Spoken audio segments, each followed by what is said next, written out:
धर्मराजଙ୍କ ବାକ୍ୟ ଶୁଣି ହସି କହନ୍ତି ଚକ୍ରପାଣି ସଦବା ନାରୀ ମାନଙ୍କର ସକଳ ବ୍ରତ ମଧ୍ୟ ସାର ସାବିତ୍ରୀ ବ୍ରତ ଅମାବାସ୍ୟାକୁ କର ଲକ୍ଷ୍ୟ ସାବିତ୍ରୀ ସଖୀ ସେଦିନ ବ୍ରତ ହୋଇ ବ୍ରତର ଫଳ ସ୍ୱରୂପରେ ଯେ ସୁଖ ମିଳଇ ମର୍ତ୍ତ୍ୟରେ तार नाई पटांतर पांडव सत्वर एकता युधिष्ठिर सुने कृष्ण को पचारिले पुणे ए व्रत केबे केउ नारी की फल पाइले आचरी एकता शुणी बेणु पाणी कहिले अतीत कहानी मद्रदेशर नरपति नाम सपति कौशल्या राणींकर नाम दानरे राज्य प्रजावत्सल अश्वी राजा राणी बड़ चिंता नए पुत्र की दुहिता कोलरे नथिले संतान उन्नता नलभे जीवन राजा राणी जे दुखे थिले एथकु उपाय चिंतिले साधु पंडित मत नेले सावित्री यज्ञ आचरिले 18 वर्ष विरत चालिला होमाहुति मंत्र पूर्णाहुतिर पूर्व निशी सपने राणी है खुशी सुंदरी झियो किए कई मामा बोली डाक दे राणी कोले खेलुतिला सपन शेषे चाली गलाम प्रभाते राजा पासे रानी कहिले जन कहानी सुबहे चिंता मग्न थाई चलिले पूर्णाहुति पाई अंतिम आहुति कालरे ऋषिले यज्ञ नलरे अपूर्व ज्योतिर्मया देवी तेजरे कंपिला पृथिवी कहले शुण राजा राणी यज्ञ स्वरूपिणी मो नाम ओटे जे सावित्री हेबाकु तुम बरदात्री निर्देश देले मते स्रष्टा धन्य तुमर भक्ति निष्ठा निजे मु अत्यंत प्रसन्न से लगी कली बरदान लभिब तुमे कन्या रत्न पुत्र को न करिन मन शतपुत्रर सुख श्री से कन्या एका देवरी चकिते पूर्णाहुति सारी जे जा गृहे गले चली सपने देखिले जे राणी से थिला सपन कहानी घटिला यज्ञशाले जा असत्य के कहता जाइछि अल्प दिन बीती राणी होइले गर्भवती राजा को चाहिदेले हसी प्रीतिर अमृत बरसी आसिला मने आशा करी मरुरे मारिला बिजुली उच्छद समय अंतरे से एक अमृत लग्नरे स्वर्ग सुंदरी कन्या रत्न राणी को कोले नेला जन्म सावित्री यज्ञ पुण्य फले से कन्या जन्मलीला कोले पिता माता जे पात्र मंत्री ता नाम रखिले सावित्री शुक्ल पक्षर शशि परी पड़िला सावित्री कुमारी छुईला देवे यौवन पिता माता जे चिंता मग्न निकोजी कन्या पाई बर डकाई देले स्वयंवर आसिले जेते युवराज बाउडी गले पाइला जो सावित्री तेज ज्योति मनरे तांको हेला भीति निजकु अजोज विचारी जे जहा बाटे गले फेरी स्वयंवर जे भांगी गला ए बड़ प्रमाद होइला उपाय न पारिले जानी चिंतारे थिले राजा राणी दिने मांडव्य ऋषिवर प्रवेशी राजांको नर कुशल बाता पचारिले सकल विषय शुणिले उपाय एक भावी चिंती कहले शुण अष्टपति निजर स्वामी निजे बाची कहब तुमको सावित्री दियो विहित अनुमति सावित्री खजु निज पति राजा जे अनुमति देले बीज आयोजन कले सखी मानू संगे धरी रथरे चलिले सावित्री নবীনগর গিরিবন দেখিলে রম্য তপবন সে তপবন আশ্রমরে ঋষি তপস্বী গ্রহণরে ছিলে যুবক জনে কেহি দেবসুলভ রূপ বহি তপবনে সে তপধন তেজরে সুভ্রান্ত লক্ষণ দেখি যে যুবক মণিকু প্রীতি চুইলা সাবিত্রীকু দেলা সে মন প্রাণ বিকি কহিলা ফেরি চাল সখী সর্বশুভরে বাউড়িলে প্রসাদে প্রবেশ হইলে একালে করি বীণা বাদ্য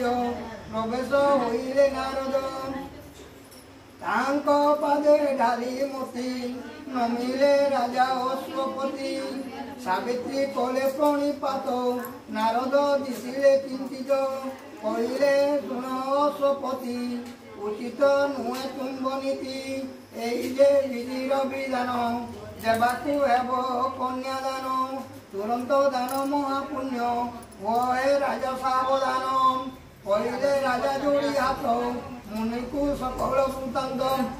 সাবিত্রী হইল জ্ঞানত জনাই দেলে নিজ মত নিমিষ মাত্র হই স্থির বিব্রত হেলে মুনিবর কহিলে পতি নাই বরি নিজ দুর্ভাগ্য চুবরি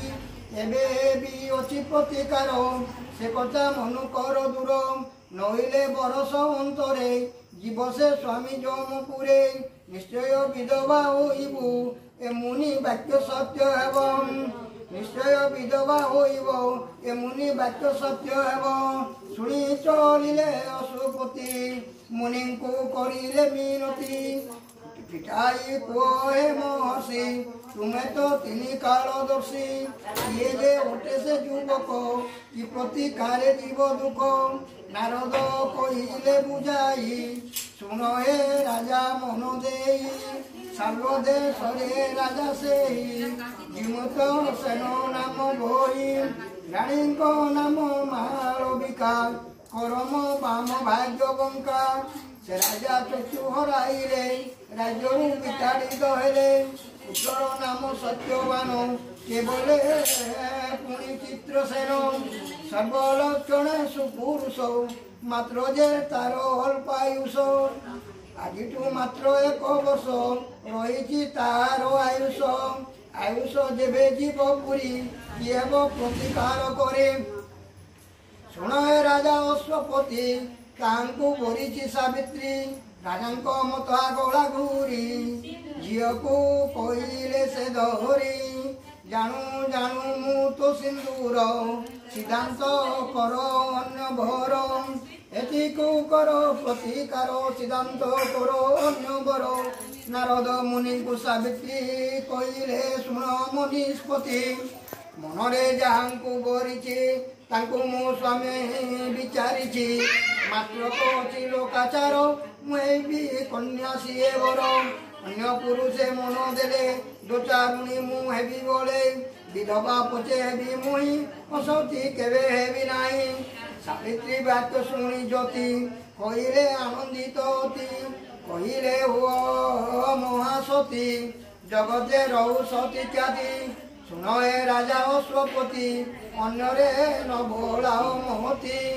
ସାବିତ୍ରୀ ସଙ୍ଗେ ସତ୍ୟବାନ କର ବିବାହ ଆୟୋଜନ ସର୍ବକୁଶଳେ ଥାଅ ରହି ନାରଦ ଗଲେ ଦୂର ହୋଇ ଶୁଭ ଲଗ୍ନରେ ଆନନ୍ଦରେ ସତ୍ୟବାନଙ୍କ ସମ୍ପର୍କରେ ସାବିତ୍ରୀଙ୍କର ହସ୍ତ ଗଣ୍ଠି ପଡ଼ିଲା ଧର୍ମ ସାକ୍ଷୀ ରଖି ବିତାଇ ତହିଁ କେତେ ଦିନ ସାବିତ୍ରୀ ସଙ୍ଗେ ସତ୍ୟବାନ ଗୁରୁଜନଙ୍କୁ ପ୍ରଣମିଲେ ବନ ପଥରେ ଚଳିଗଲେ ମନେ ରଖିଥିଲେ ରହିଲା ଆଉ 4 ଦିନ ମୃତ୍ୟୁଲ ବିବେ ସତ୍ୟବାନ ସତୀ ନାରୀର ପ୍ରଭୁ ସାହା ବିପଦେ ବନ୍ଧୁ ଚୌବାମ ସୂର୍ଯ୍ୟ ଚନ୍ଦ୍ରମା ନବଗ୍ରହ ମାଗନ୍ତି ଯାର ଅନୁଗ୍ରହ ସେ ପ୍ରଭୁ ଜୀବର ରକ୍ଷକ ଜନ୍ମ ମରଣ ନିୟନ୍ତ୍ରକ ଚିତେ ସାବିତ୍ରୀ କରି ଧ୍ୟାନ ପୂଜିଲେ ଲକ୍ଷ୍ମୀ ନାରାୟଣ ମଣରୁ ଫଳ ମୂଳ ଆଣି ସାବିତ୍ରୀ ଛଡ଼ାଇଲେ ପାଣି ଦେଲେ ସେ ବ୍ରାହ୍ମଣ ଭୋଜନ ଦାନ ଦକ୍ଷିଣା ବିଧିମାନ সপরিবারে বুঞ্জাইলে নিজে সে উপবাস কলে তুণ্ডে উচ্চারি প্রভু নাম দেলে বিতাই 3 দিন হইলা জ্যেষ্ঠ অমাবাস্যা সাবিত্রী মুখে নাই ভাষা উঠার হস্তে সত্যবান কহিলে বনে জীবি জান সংগ্রহ কলে কাঠবার চলিব সিনায় সংসার কহিলে সাবিত্রী বুঝাই একাকি আজি যাও নাই আদেশ কর হে দাসীরে ଯିବାକୁ ତୁମ୍ଭ ସଙ୍ଗ ଧରେ ହସି କହିଲେ ସତ୍ୟବାନ ବଡ଼ ଦୁର୍ଗମ ଘର ବନ ଉପାସେ ତୁମେ ଅଛ ରହି ଯିବାକୁ ତୁମ ଶକ୍ତି ନାହିଁ କହିଲେ ସାବିତ୍ରୀ ବୁଝାଇ ତୁମେ ଶରୀରେ ମୁଁ ଯେ ଛାଇ ଶରୀରେ ମଧ୍ୟ ଶକ୍ତି ଥାଏ ଛାଇ ତା ସାଥେ ସାଥେ ଯାଏ ନୀରବ ହେଲେ ସତ୍ୟବାନ ମୌନେ ସମ୍ମତି ଲକ୍ଷଣ ଶାଶୁ ଶ୍ୱଶୁର ଆଜ୍ଞା ନେଇ ସାବିତ୍ରୀ ଗଲେ ସାଥୀ ହୋଇ ଘର ବନରେ ସତ୍ୟବାନ କରିଲେ ବୃକ୍ଷ ଆରୋହଣ କାଠ ଆଣିବା ସରି ନାହିଁ ଆସିଲେ ବୃକ୍ଷରୁ ଓହ୍ଲାଇ କହିଲେ ଶୁଣ ପ୍ରାଣ ସହି ମତାମ ଦେଉଛି ଘୁରାଇ ଦିଶୁଛି ସବୁ ଅନ୍ଧକାର ଚାଲିବା ଶକ୍ତି ନାହିଁ ମୋର ଶୁଣି ସାବିତ୍ରୀ ହେଲେ ବ୍ୟସ୍ତ ଭୂମିରେ ପାରିଲେ ପଣତ ସ୍ୱାମୀଙ୍କ ମତା କୋଳେ ରଖି ବସି ନିମିଷେ ଗଲେ ଶଙ୍କି ସହଜେ ଘର ବନ ସେଇ ସାହା ଭରସା ନାହିଁ କେହି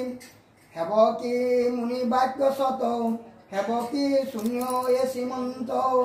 ଏକାଲେ ଶୁଣି ସତ୍ୟବାନ নীরবে মুদিলে নয়ন ডাকিলে নদেলে উত্তর নাই লক্ষণ জীবনর সাবিত্রী করিলে রোদন কম্পিলা বিজন কানন স্বামীঙ্ক গুণ নবাহুনি ডাকিলে রখ চক্র পাণি একালে দেব মূর্তিটিয়ে হইলে উবা ছায়া প্রেম চকিতে সাবিত্রী চাহিলে কিয়ে সে বলি পচারিলে কহিলে জ্যোতির্ময় মূর্তি মু অটে নিজে জন্তুপতি যম মু মৃত্যুর দেবতা অসয় মোর নিষ্ঠুরতা পটাই মোর দূত গণ নিয়ে মু তাকু তদক্ষণ যেহেতু তুমে মহাসতী কোলে ধরিছ মৃতপতি ତୁମକୁ ଡରି ଦୂତ ମୋର ବାହୁଡ଼ି ଗଲେ ମୋର ପୁର ସତ୍ୟବାନର ପ୍ରାଣ ପାଇଁ ଆସିଛି ଏବେ ନିଜେ ମୁହିଁ ଆୟୁଷ ତାର ହେଲା ଶେଷ ନେବାରେ ମୋର ନାହିଁ ଦୋଷ ସାବିତ୍ରୀ କରିଲେ ମିନତି ଦୟା କର ହେ ଜନ୍ତୁପତି ସ୍ୱାମୀଙ୍କ ପ୍ରାଣ ଗଲେ ନେଇ ବଞ୍ଚିବି କାକ ମୁଖ ଚାହିଁ ଯମ କହିଲେ ଶୁଣ ସତୀ ଜନ୍ମ ଥିଲେ ତ ମୃତ୍ୟୁ ଅଛି ସହଜେ ମୃତ୍ୟୁ ଦେବ ମୁହିଁ ଦୟାର ମାନେ ନ ଜାଣୋଇ ସତ୍ୟବାନଙ୍କ ପ୍ରାଣ ନେଇ ଗଲେ ଯେ ଯମ ଦୂର ହୋଇ ଫେରି ଚାହିଁଲେ ଖଣ୍ଡେ ଦୂରେ ସାବିତ୍ରୀ ଆସନ୍ତି ପଛରେ ଯମ କହିଲେ ହେଲ ଭାଇ ବୃଥାରେ ଆସ କାହିଁ ପାଇଁ ସାବିତ୍ରୀ କହିଲେ ଗୋସାଇଁ ସ୍ୱାମୀଙ୍କ ପତେ ଯାତ୍ରୀ ମୁହିଁ ସତୀ ନାରୀ ମୁଁ ପତିବ୍ରତା ନାହିଁ ମୋ ଆଉ ଅନ୍ୟ ରାସ୍ତା ତୁମେ ତ ନିଜେ ଧର୍ମରାଜ ଏତିକି କଥା ମନେ ହେଜ ଯମ କହିଲେ ଶୁଣ ସତୀ ସନ୍ତୁଷ୍ଟ ହେଲି ତୁମ ପ୍ରତି ସତ୍ୟବାନର ପ୍ରାଣ ବିନା ଯେ ବର ମାଗ ଦେବ ଘେନା ସାବିତ୍ରୀ ମାଗି ନେଲେ ବର ଅନ୍ଧ ଅଟନ୍ତି ମୋ ଶ୍ୱଶୁର ଲବନ୍ଧୁ ଦୃଷ୍ଟି ଶକ୍ତି ସେଇ ମାଗୁଛି ଏଇ ବର ମୁଇଁ ତଥାସ୍ତୁ କହି ଯମ ଧୀରେ ଚଲିଲେ ମହିଷୀ ପିଠିରେ ଦେଖିଲେ କିଛି ବାଟ ଯାଇ ସାବିତ୍ରୀ ପିଛା ଛାଡ଼ୁ ନାହିଁ କହିଲେ ଯମ ଦେଲି ବର ପୁଣି କିମ୍ ପାଇଁ ପିଛା କର ସାବିତ୍ରୀ କହିଲେ ଗୋସାଇଁ କି ପୁଣ୍ୟ କରିଥିଲି ମୁଇଁ ଦେଖିଲି ତୁମକୁ ନୟନେ ଧନ୍ୟ ହୋଇଲି ଏ ଜୀବନେ ତୁମକୁ ଛାଡ଼ି ଯିବା ପାଇଁ ମନ ତ ମୋର ବଳୁ ନାହିଁ ସେ ପାଇଁ ଚାଲିଛି ମୁଁ ପଛେ ଦୋଷ ଦେଉଛ କିମ୍ପା ମିଛେ ଶୁଣି ଆନନ୍ଦେ ଯମଦେବ କହିଲେ ଆନବର ମାଗ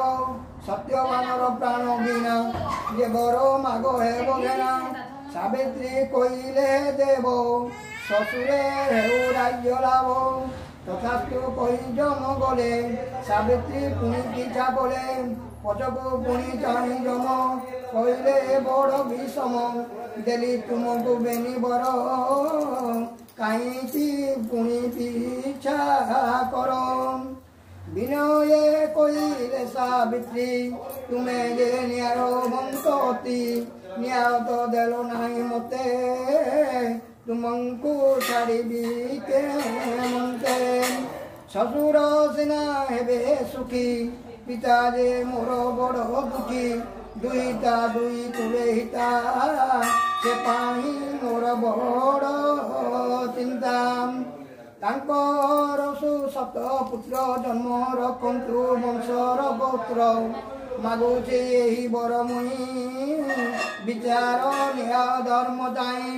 ପିତା ଶ୍ୱଶୁର ଦୁହେଁ ଏକା ମାଗୁଛି ତେଣୁ ଏହି ଭିକ୍ଷା ତଥାସ୍ତୁ କହି ଯମ ଗଲେ ସାବିତ୍ରୀ ନ ଛାଡ଼ନ୍ତି ଗଲେ ପୁଣି ଚାଲିଲେ ପଛେ ପଛେ ଛାୟା ଯେମିତି କାୟା ସାଧେ ପଛକୁ ଚାହିଁ ଯମ ରାଜା କହିଲେ ଏବେ ଯା ଫେରିଯା ସତୀତ୍ୱ ବଳେ ତେ ପଥ ଆସିଲ ତୁମ୍ଭେ ଏହା ସତ୍ୟ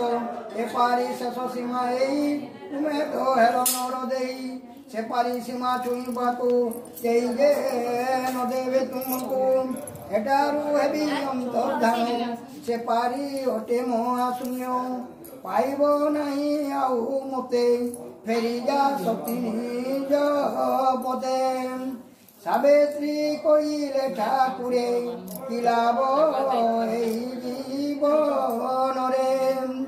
ବୁଝେ ନା ଏପାରି ସେ ପାରି କାହିଁକି ଅବା ଯିବି ଫେରି ସୂର୍ଯ୍ୟଙ୍କ ପୁତ୍ର ତୁମେ ନିଜେ ଦିଅ ହେ ଜାଲି ତୁମ୍ବତେ ଯେ ନହେଲେ ହୋଇବ ପ୍ରଘଟ ଆଣିଲେ ତୁମେ ଏତେ ବାଟ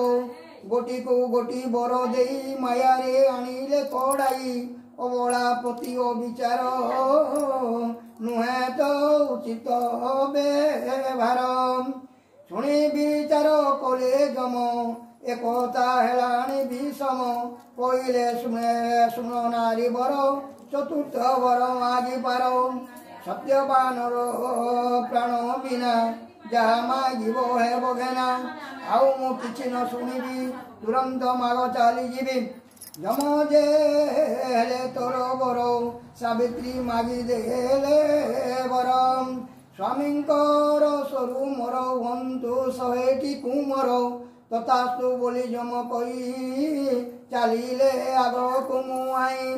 পছরে ধাইলে সাবিত্রী চকিত হেলে যম দেখি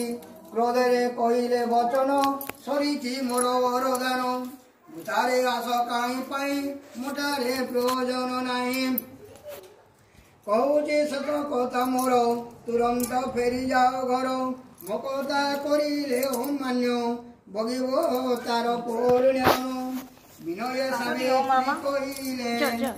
ও মো কথা শুনো টিকে বলে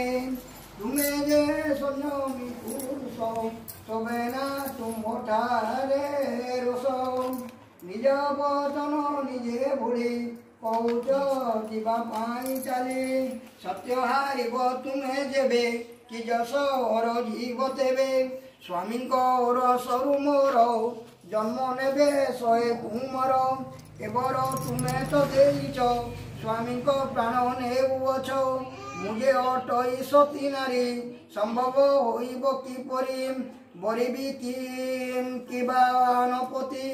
উত্তর দিও জন্তুপতি যম যে হইলে চকিত কেমিতি হারিবে যে সত্য সেই সত্যর রক্ষা পাই যম যে নিরুপায় হই কইলে সাবিত্রী তু চাই তুমর জয় অছি হই তুমর সতীত্ব বলরে জিতিল এ মই তলরে বিষ্ণু যেমিতি মায়া বলে মোহিত করন্তি সকলে সেমিতি সতীত্ব মায়ারে মোহিত হেই তুম্বডারে পরকে সত্যবান প্রাণ তুমে তো মাগি নেল জান মুঝে নিষ্ঠুর কাল যম লঙ্গিলা বিধির নিয়ম তুমর সতীত্বକୁ ଧନ୍ୟ ହେଲି ମୁଁ ଅତ୍ୟନ୍ତ ପ୍ରସନ୍ନ ଖୋଲିଲେ ଚର୍ମ ପାଶ ମୋର ଦୀର୍ଘାୟୁ ବୋଲି ଦେଲି ବର ନିଦ୍ରାରୁ ଯେମିତି ଉଠନ୍ତି ଉଠି ବସିବେ ତୁମ ପତି ସତ୍ୟବାନଙ୍କ ମୋର ଦେହେ ପ୍ରାଣ ଭରିବି ପୁନରାଏ ସେ ସ୍ଥାନେ ଯାଅ ବେଗେ ଚଳି ସ୍ୱାମୀଙ୍କୁ ନିଅ କୋଳେ ତୋଳି ସତୀ ପତ୍ନୀର ପରଶରେ ଗୋପିବି ପ୍ରାଣ ଶରୀରରେ ଏ ତୁମ ମୋର କାହାଣୀ ଯୁଗକୁ ଯୁଗ ଥିବ ପୁଣି ସତୀତ୍ୱ ପ୍ରତିବ୍ରତା ଶକ୍ତି ମୃତ୍ୟୁକୁ ଗଲା ଆଜି ଜିତି ଯମ ଯେ ହେଲେ ଅନ୍ତର୍ଧାନ ସାବିତ୍ରୀ କରିଲେ ପ୍ରଣାମ ଫେରିଲେ ମୃତ ସ୍ୱାମୀ ପାଶେ କୋଳକୁ ଆଣିଲେ ସନ୍ତୋଷେ ସତେଜ କାଉଁରୀ ପରସେ ଜନକୀ ଉଠିଲା ଉଆସେ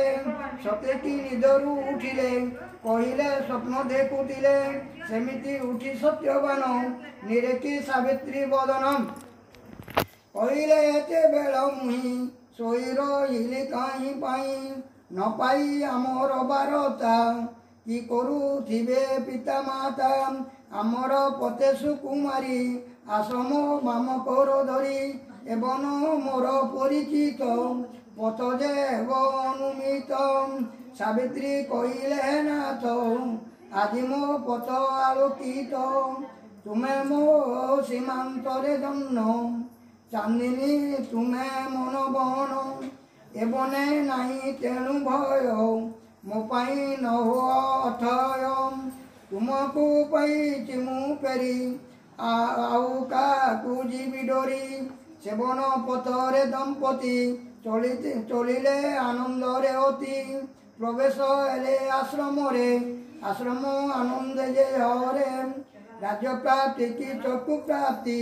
ଜିମୁତ ସେନ ତୋଷତି ପୁଅ ବୋହୂକୁ ଦେଖି ପାରି ଆନନ୍ଦେ ଲୁହ ଗଳା ଝରି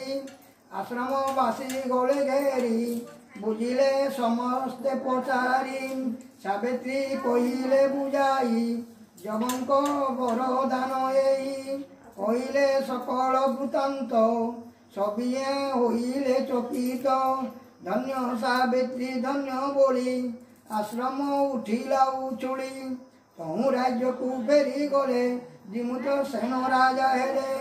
ଯୁବରାଜ ଯେ ସତ୍ୟବାନ କିଣିଲେ ପ୍ରଜାକୁଳ ମନ ରାଜ୍ୟବାସୀ ହେଲେ ଗୁଣି ସାବିତ୍ରୀ ଅମର କାହାଣୀ ଏମିତି କିଛି ଦିନ ଗଲା ଜ୍ୟେଷ୍ଠ ମାସର ଅମାବାସ୍ୟା ହେଲା ସୁମରି ଲକ୍ଷ୍ମୀ ନାରାୟଣ ସାବିତ୍ରୀ କରିଲେ ବିଧାନ ପ୍ରଭାତ ସ୍ନାନ ସାରିଲେ ଘର ଗଣା ଶୌଚ କଲେ ନଡ଼ିଆ କଦଳୀ ଖଜୁରୀ ଆମ୍ବ ପରସ ଡାଳ ଭରି ବିଭିନ୍ନ ପ୍ରକାର ଫଳରେ ଭୋଗ ବାଢ଼ିଲେ ଭକ୍ତି ଭରେ ଦୁବରେ ବର କୋଳି ପତ୍ର ରଚିଲେ ସାତ କେରି ମାତ୍ର ହଳଦୀ ରଙ୍ଗେ ନବ ସୂତା ସାତ କିଅରେ କଳେ ଗୁନ୍ଥା ଭିଡ଼ିଲେ ଗଣ୍ଠି ସାତ ଗୋଟି ଲକ୍ଷ୍ମୀ ନାରାୟଣ ସମର୍ପି ଦକ୍ଷିଣ ବାହୁରେ ବାନ୍ଧିଲେ ଅଭୟ ବାହୁଟିର ତୁଳେ ଶଙ୍କା ସିନ୍ଦୁର ନୂଆ ଶାଢ଼ୀ ବିପ୍ରେ ଗାୟତ୍ରୀ ମନ୍ତ୍ର ପଢ଼ି ଦେଲେ ଯେ ତାହା ମନ୍ତୁରାଇ ସାବିତ୍ରୀ ଅଙ୍ଗେ ଶୋଭା ପାଇ ସ୍ୱାମୀ ସମେତ ଗୁରୁ ଜଣେ ପ୍ରଣାମ କରି ସୁଧ ମନେ ସଭିଙ୍କୁ ପ୍ରସାଦ ବାଣ୍ଟିଲେ ସୁଚିତେ ଫଳ ଆହାରିଲେ ଏ ବ୍ରତ ଆଚରେ ଯେ ସତୀ କହିଲେ ସତପୁତ୍ରବତୀ ଲଭିଲେ ଅଷ୍ଟ ଐଶ୍ୱର୍ଯ୍ୟ ଜୀବନ କଲେ ଉପଭୋଗ ବାହୁଡ଼ି ଶଙ୍କା ସିନ୍ଦୁରରେ ବାସ ଲଭିଲେ ସ୍ୱର୍ଗପୁରେ ସଦବା ନାରୀ କେହି ଦେବେ ଏ ବ୍ରତ ଆରମ୍ଭିଲେ ଯେବେ ସାବିତ୍ରୀ ପ୍ରତି ଭାଗ୍ୟବତୀ ହୋଇ ସେ ରବିଲେ ସୁଖ୍ୟାତି କୃଷ୍ଣଙ୍କ ମୁଖୁ ଏହା ଶୁଣି ଯୁଧିଷ୍ଠିର ଯେ ଯୋଡ଼ି ପାଣି ଭକ୍ତିରେ କଲେ ପ୍ରଣିପାତ ସଂସାରେ ଖ୍ୟାତ ହେଲା ବ୍ରତ ସାବିତ୍ରୀ କଥା ବ୍ରତ ଏଇ ସର୍ବେ ଶୁଣିବେ ମନ ଦେଇ ସୁମରି ଲକ୍ଷ୍ମୀ ନାରାୟଣ ଫୁଲ ବ୍ରତ କଥା ଶେଷ পঠনে শ্রবণে সন্তোষ গীতে বেশি বিষ্ণু পাদে বুঝিয়া কহে গীত ছন্দে বড় প্রেম দেখবার রাধে बस तो देखिए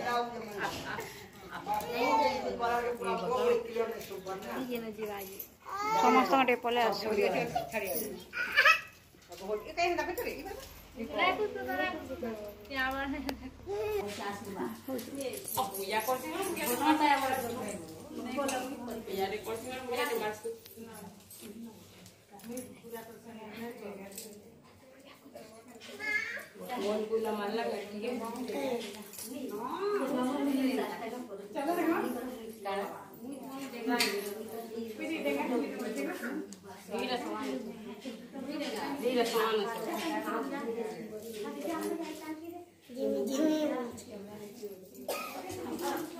करो वीडियो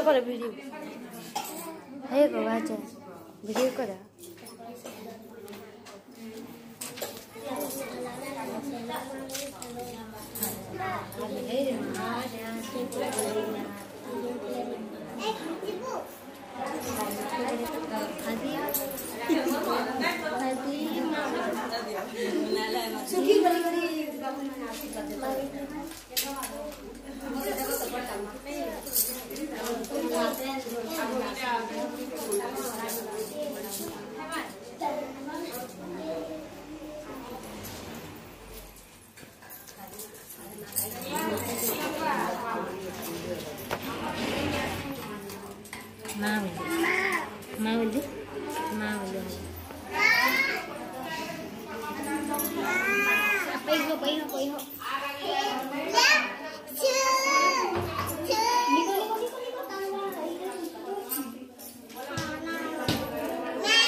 ये मन करता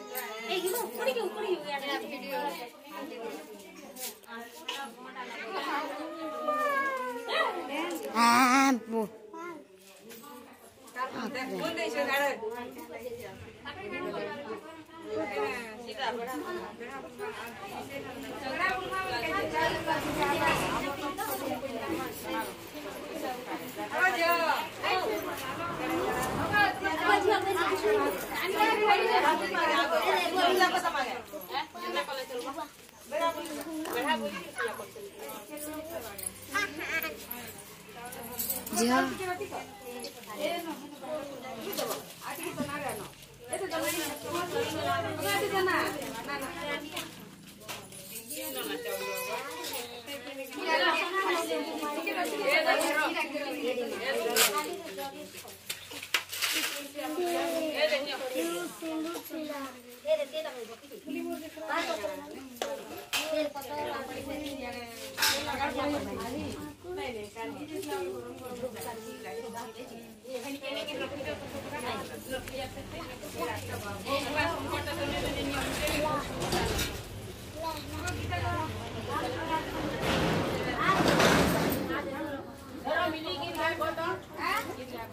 भाऊजा हेलो दे वीडियो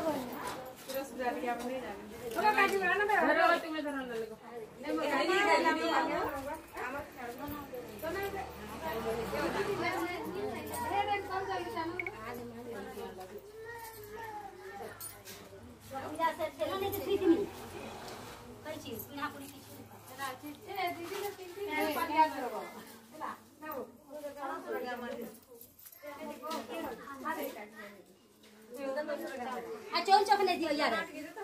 आ सेल्ता बोले रे जोती अरे माथा पटा मत बोलन नहीं तू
आकृति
चाउल दी चकनी है ना जो चकनी बोलना ना चकनी जी बनावा नहीं बंद उनका